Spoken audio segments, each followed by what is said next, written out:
नमस्कार, public news देख रहे हैं आप। कांग्रेस पार्टी इस समय कई राज्यों में राजनीतिक चुनौतियों और अंदरूनी खींचतान से जूझ रही है। एक तरफ कर्नाटक में मुख्यमंत्री पद को लेकर लंबे समय से चल रहा सत्ता संघर्ष अभी पूरी तरह शांत नहीं हुआ है।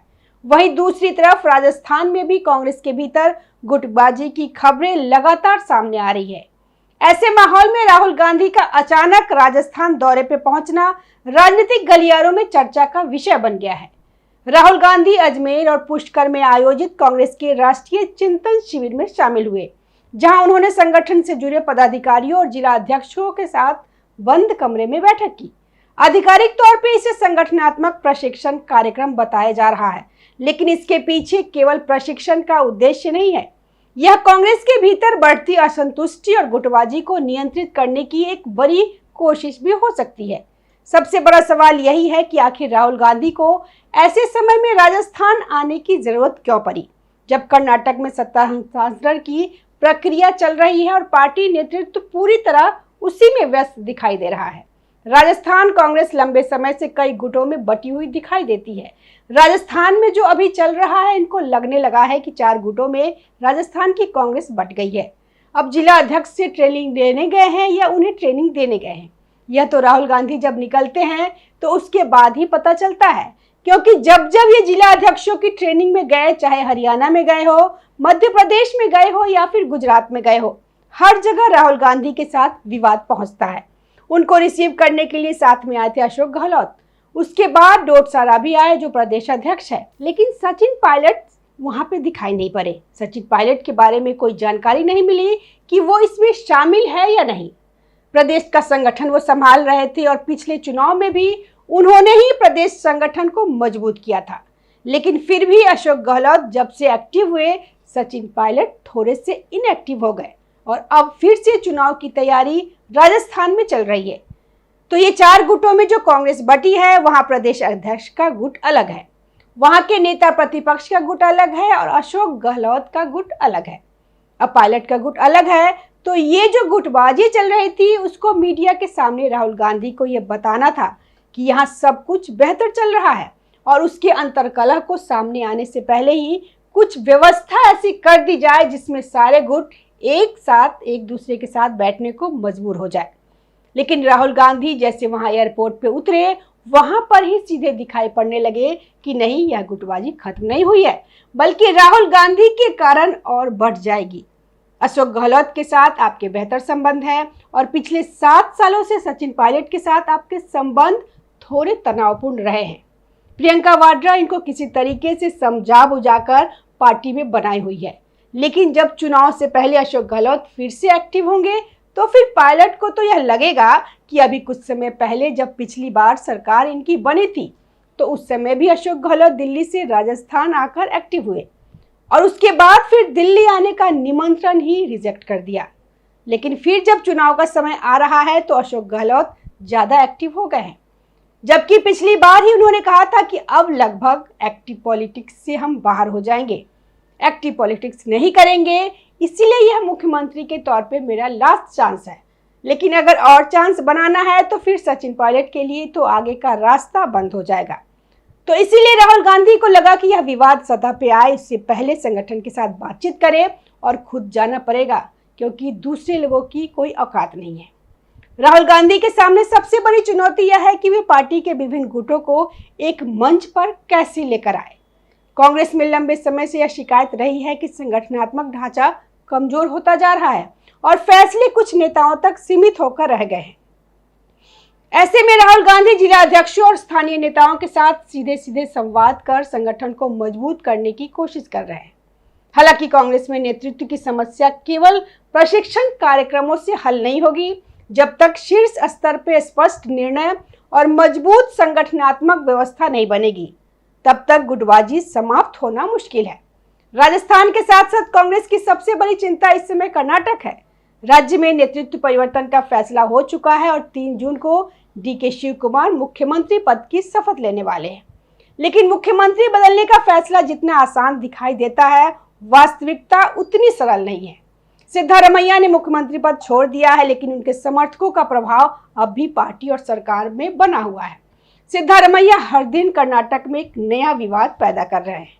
यही कारण है कि नई सरकार के गठन को लेकर लगातार चर्चाएं और विवाद सामने आ रहा है। कांग्रेस नेतृत्व के सामने सबसे बड़ी चुनौती मंत्रिमंडल गठन को लेकर है। पहले कहा गया था कि सभी मंत्रियों को एक साथ शपथ दिलाई जाएगी, बाद में यह रणनीति बदलती दिखाई दी।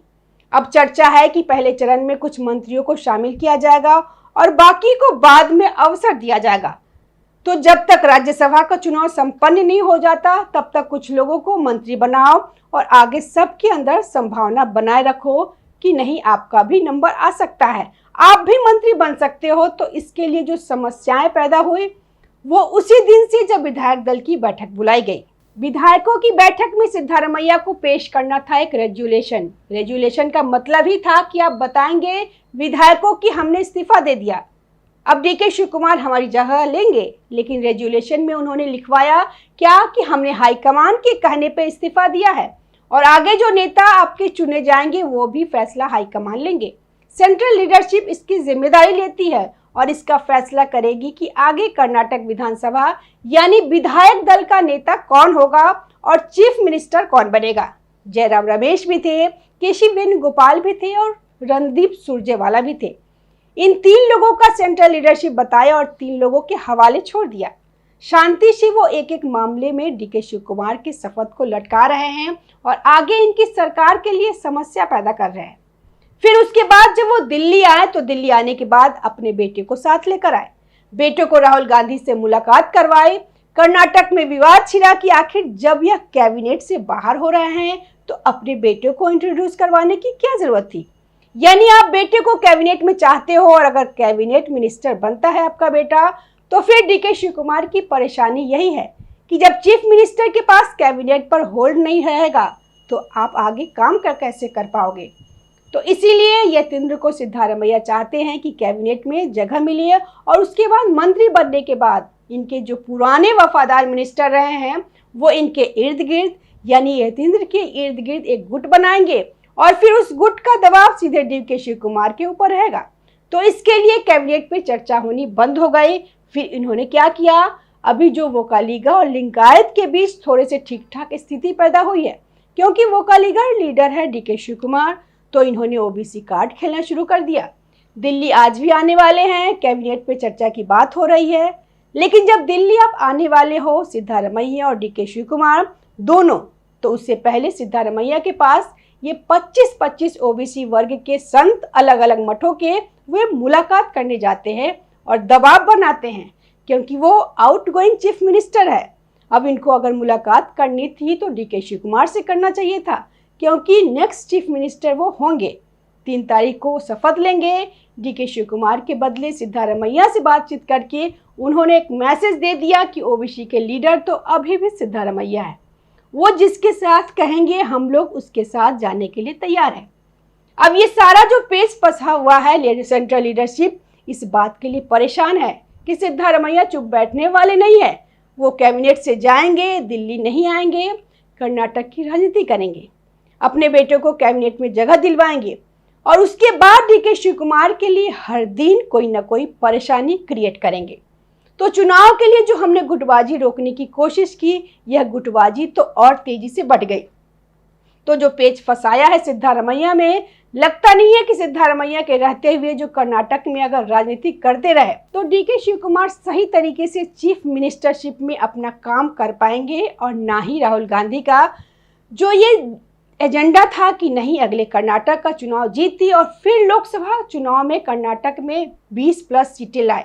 ये दोनों एजेंडा फेल करने में सिद्धारमैया शांतिपूर्ण तरीके से लग चुके हैं। दिल्ली में कांग्रेस नेतृत्व लगातार बैठकों का दौर चल रहा है।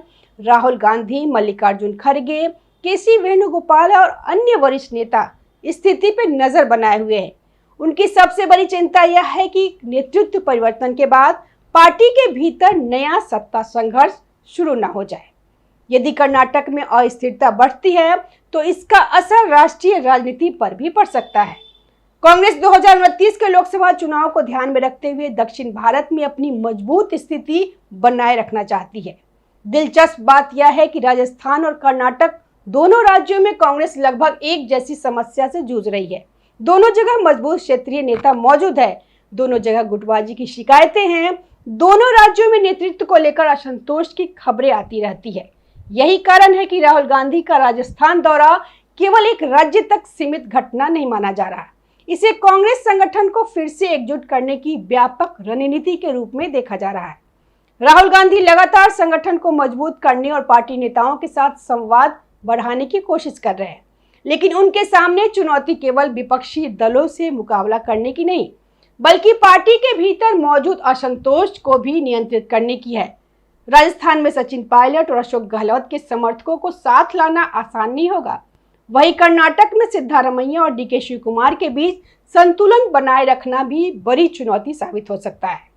फिलहाल इतना तय है कि कर्नाटक का राजनीतिक संकट अभी समाप्त नहीं हुआ और राजस्थान में भी कांग्रेस के सामने कई कठिन सवाल खड़े हैं।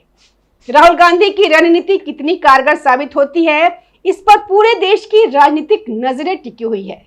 धन्यवाद। ऐसे ही खबरों के लिए देखते रहिए पब्लिक न्यूज। ताज़ा खबरों से जुड़े रहने के लिए हमारे चैनल को सब्सक्राइब करें और बेल आइकन को दबाना ना भूलें, ताकि हर खबर की नोटिफिकेशन आपको मिलती रहे।